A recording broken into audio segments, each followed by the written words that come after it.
Welcome to the Deep Dive. We filter through the noise to bring you the essential insights you need. That's right. And today we're zeroing in on social media marketing, specifically pulling out the most effective, actionable tips from Gary Vaynerchuk's recent work. Yep, we've processed quite a bit. YouTube talks like 20 minutes of tactical social media marketing tips, social media advice that will revolutionize your brand, his strategy posts, basically the latest Gary Vee playbook. And our goal here is pretty straightforward. To give you a clear, linear list of takeaways, stuff you can actually use, whether you're just starting or already deep in the marketing game. We want this to be quick, thorough, but not overwhelming. Okay, let's dive straight in. Tip number 1, and it's a big one, execution over endless lists. Exactly. Gary's very clear he'd rather see people doing shit, as he puts it, than just, creating lists of ideas they never act on. It sounds simple, but it really sets the tone for everything else. It does, and it ties right into his advice on partnerships. He talks about being really honest and humble, even if you're brand new. Like that coffee company story. Precisely, just saying, look, we're 8 weeks in. That kind of raw honesty, it can actually lead to surprising support, maybe even funding. It's about being real. Okay, so honesty and outreach. What about for businesses, maybe service providers, dealing with clients? For them, it's all about over-delivering. Yeah. And constant communication. This came up when he was advising someone moving from, I think, music videos to corporate clients. So exceed expectations, keep them in the loop. Got it. Yeah, don't just do the job, really engage throughout. And especially when you're just starting out, don't be afraid to lean on your network. The bros and sisses, as he sometimes calls them. Right. People you trust, people who are genuinely excited about what you're doing. He mentions VaynerMedia's early days, hiring his brother's friend. That initial trusted circle can be key. Makes sense. But building takes time, right? That's another thing he hammers home. Oh, absolutely. Patience and perseverance. You need that intense drive, that, showering at the YMCA level of hustle he talks about. Because you can't rush it. Exactly. You need patience alongside the hunger.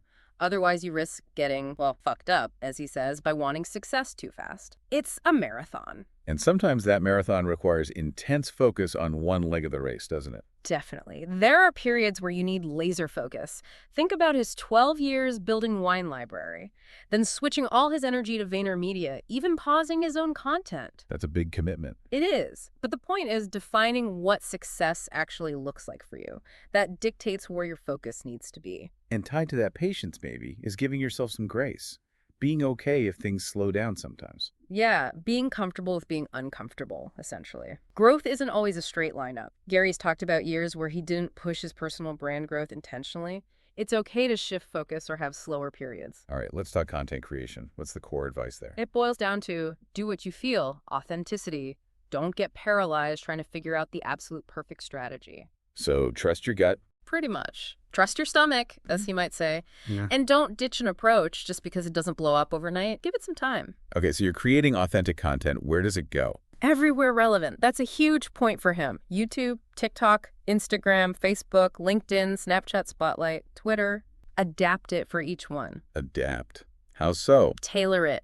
Different thumbnails, different first 3 seconds, different text descriptions. You need to understand the context of each platform. He often highlights his own presence across all major platforms as proof it works. Platform excellence, basically. Yep. And part of that platform presence is the bio, right? Absolutely. Your bio needs to be a selling engine. Clearly state what you do, what you offer. It's the call to action that your content should be leading towards. And keep an eye on what's new, what's emerging. Yes, early adopter advantage. He's really high on Snapchat Spotlight right now, for example. Thinks it's a huge overlooked opportunity, maybe like TikTok was a few years back. Interesting.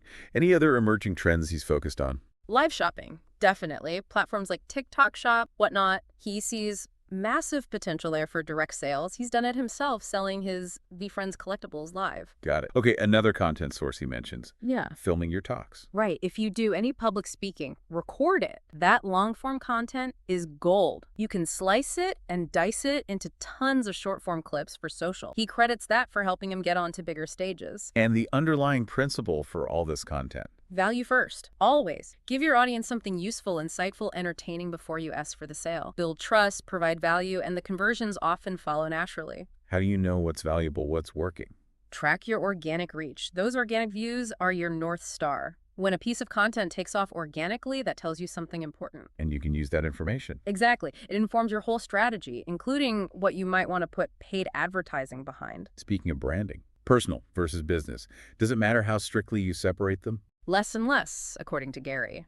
In today's world, the individual piece of content is king. Just do. Focus on making good stuff. Don't get too hung up on which hat you're wearing. Makes sense. This all requires being willing to try new things, doesn't it? Adaptability. Crucial. You have to be adaptable and not afraid to fail, or maybe not afraid of what people will think if you fail. That fear holds people back. Like him trying Google AdWords or social media way back when. Yeah, you learn by doing, by practicing, by experimenting without that crippling fear of judgment. And doing it consistently. Consistency is non-negotiable. You have to show up regularly, create and share content. That's how you get discovered and build momentum. Okay, let's say you have content that's working organically. What next? You can amplify it smartly. Think localized content plus targeted ads. If a piece resonates, maybe run Facebook ads targeting homeowners in a specific 30-mile radius if you're, say, a roofing company. Use the organic win to fuel paid precision. And understand why it might be working organically now.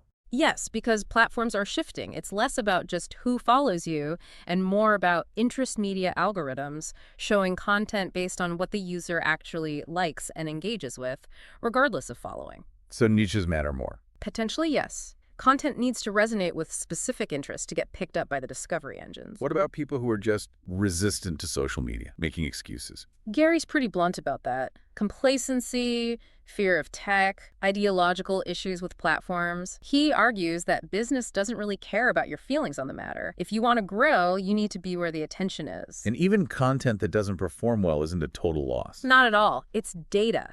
It tells you what doesn't resonate.